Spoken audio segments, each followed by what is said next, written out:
کسی خاندانی کا یہ کام نہیں ہوتا، اور اچھے خاندان کا ہو تو وہ حیا کرتا ہے، اگرچہ آپس میں بھی کوئی مسئلہ ہو نا تو بڑے پھر بھی وہ خاندانی خون جو ہوتا ہے نا اس کا اثر ہوتا ہے، شرافت خاندانی ہوتی ہے تو وہ زبان کو کنٹرول میں رکھتی ہیں، تحریر بھی اچھی ہوتی ہے۔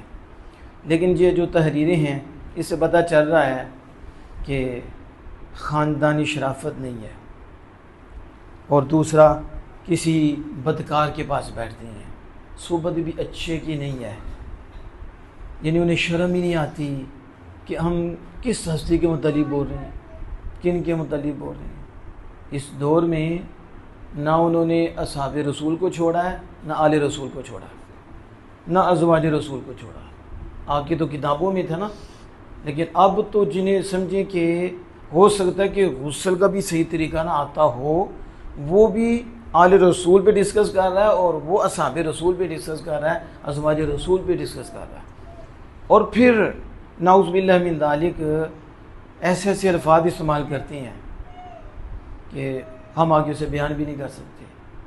اور اس وقت جو کفر طاقتیں کر رہی ہیں، ہمیں کیا چاہیے تھا کہ ہم متفق ہوتے، متحد ہوتے، لیکن جن کے اندر شیطانی ہے نا وہ نہیں چاہتے کہ یہ متحد ہو جائے۔ اب نیا مسئلہ چھیڑ دیا انہوں نے، یعنی شروع سے لے کے اب تک، بڑوں سے لے کے چھوٹوں تک سارے یہ کہتے تھے سیدنا صدیق اکبر، سیدنا فاروق اعظم، یعنی صدیق لقب ہے سیدنا ابو بکر صدیق رضی اللہ تعالیٰ عنہ کا، اور فاروق لقب ہے حضرت سیدنا عمر فاروق رضی اللہ تعالیٰ عنہ کا۔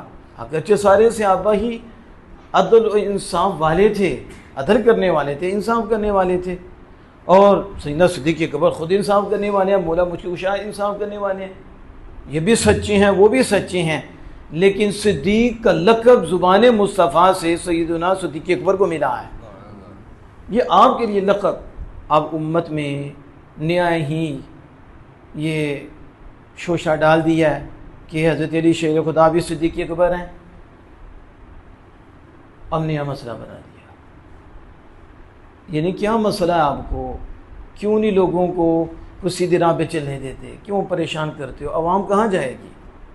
بڑے سے بڑے نے سیدنا صدیق اکبر، آپ کا لقب ایک ہوتا ہے کہ صدیق ہونا معنی میں ٹھیک ہے، وہ صحابہ میں آل رسول میں شان پائی جاتی ہے، ایک ہے لقب مل جانا، اور لقب ملا ہے تاجدار صداقت رضی اللہ تعالی عنہ کو۔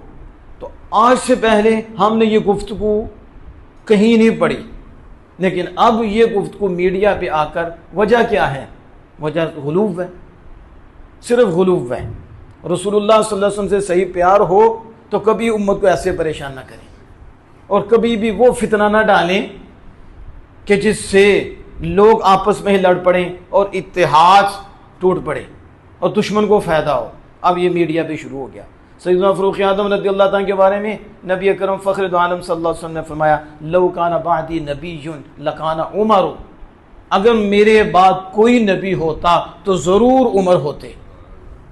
انہیں اس حدیث سے بھی تکلیف ہے، وہ کہتے ہیں کہ یہ حدیث ہی نہیں ہے، اور صرف وہ نہیں، انہیں تو ہے ہی ہے، انہیں تو عمر کے نام سے بھی تکلیف ہے، یہاں تک کہ آپ ان کے لوگوں کو یہ جملہ کہتے ہوئے بھی سنیں گے کہ اگر عمر نے وفا کی، اگر عمر نے وفا کی تو ساتھی کہتے ہیں عمر وفا نہیں کرتا تو پھر ملیں گے۔ مطلب کیا ہے ان کا نعوذ باللہ، مطلب یہ ہے کہ سیدنا فاروق اعظم نے وفا نہیں کی۔ اتنا بغض ہے ان کے سینوں میں کہ انہیں تو لفظ عمر سے ہی اتنی تکلیف ہے، سیدنا فاروق اعظم رضی اللہ تعالیٰ کو وہاں جانے کی ضرورت نہیں، اور آپ کا ذکر کرنے کی بھی ضرورت نہیں۔ ان کے لیے تو ہر گھر میں، اور سمجھو کہ 24 گھنٹوں میں کتنا ٹائم ایسا ہے کہ صرف عمر فاروق کے نام سے ہی انہیں چوٹیں لگ رہی ہوتی ہیں، اور وہ تڑپ رہے ہوتے ہیں۔ جس کے نام میں رب نے اتنا جلال رکھا ہے، اس کی ذات میں رب نے کتنا جلال رکھا ہوگا۔ یہ سیدنا فاروق اعظم ہے، لیکن دکھ ان کا ہو رہا ہے جو کہلاتے تو سنی ہیں لیکن کہتے ہیں یہ حدیث واقعی نہیں۔ اس کا مطلب ہے کہ ان میں بھی کچھ رافضیت آ گئی ہے، اور رافضیت آئی ہے تو اب وہ صحابہ کرام رضوان اللہ تعالیٰ کی شان میں جو حدیثیں آئی ہیں اس کا بھی انکار کر رہے ہیں، حالانکہ یہ حدیث ترمذی شریف میں موجود، مسند امام احمد میں موجود، دیگر کتب حدیث میں موجود۔ امام ترمذی خود حدیث کی سند بھی بیان کرتی ہیں، دیگر نے بھی اس کی سند بیان کی، اسناد حسن، اس کی اسناد حسن ہے۔ اب اسناد بھی حسن، لیکن تکلیف اصل میں سیدنا فاروق اعظم رضی اللہ تعالیٰ عنہ سے اہل بیت اطہار کی وجہ سے ہے، اور نہ اہل بیت اطہار کی ہیں نہ اصحاب رسول کی ہیں۔ جسے آل پاک سے پیار ہوگا حضور کی وجہ سے ہوگا، جس سے اصحاب سے پیار ہوگا حضور کی وجہ سے ہوگا، اس لیے نہ شان اصحاب سے چڑھے گا نہ شان آل پاک سے چڑھے گا۔ جن کی بھی شان سنے گا دل ٹھنڈا ہو جائے گا، کیوں کہ اس کے دل میں رسول اللہ صلی اللہ علیہ وسلم کی محبت ہے۔ اس لیے حضرات محترم اس چیز کو ذہن میں رکھیے، بچوں کو بتائیں کہ آج کے دن بھی عظیم دن ہے کہ اس میں ہمارے دوسرے خلیفہ ہیں، امیر المومنین ہیں، اور سسر مصطفیٰ ہیں صلی اللہ علیہ وسلم، اور داماد علی ہیں، شیر خدا کی لخت جگر بھی آپ کے عقد میں آئی ہے، اور سیدنا فاروق اعظم رضی اللہ عنہ کی وہ ہستی ہیں کہ 16 سے زائد آیات کریمہ آپ کی رائے کے مطابق خالق کائنات جل وعلا نے جبریل کو بھیج کے نازل فرمائی ہے۔ ایک نہیں 16 سے زائد، اب وقت نہیں کہ میں آیات کریمہ پڑھوں، جس کی یہ شان ہے کہ وہ سوچتی ہیں تو ان کی سوچ پہ رب قرآن نازل فرماتا ہے، اے فاروق جو تو نے سوچا ہے ہمارا بھی وہی فیصلہ ہے۔ کیسی باتیں کرتے ہو، اور کن کے متعلق تم زبان درازی کرتے ہو؟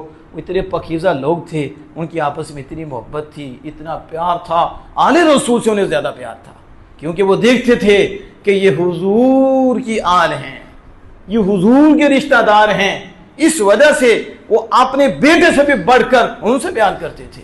یہ سیدنا فاروق اعظم رضی اللہ تعالی عنہ ہیں۔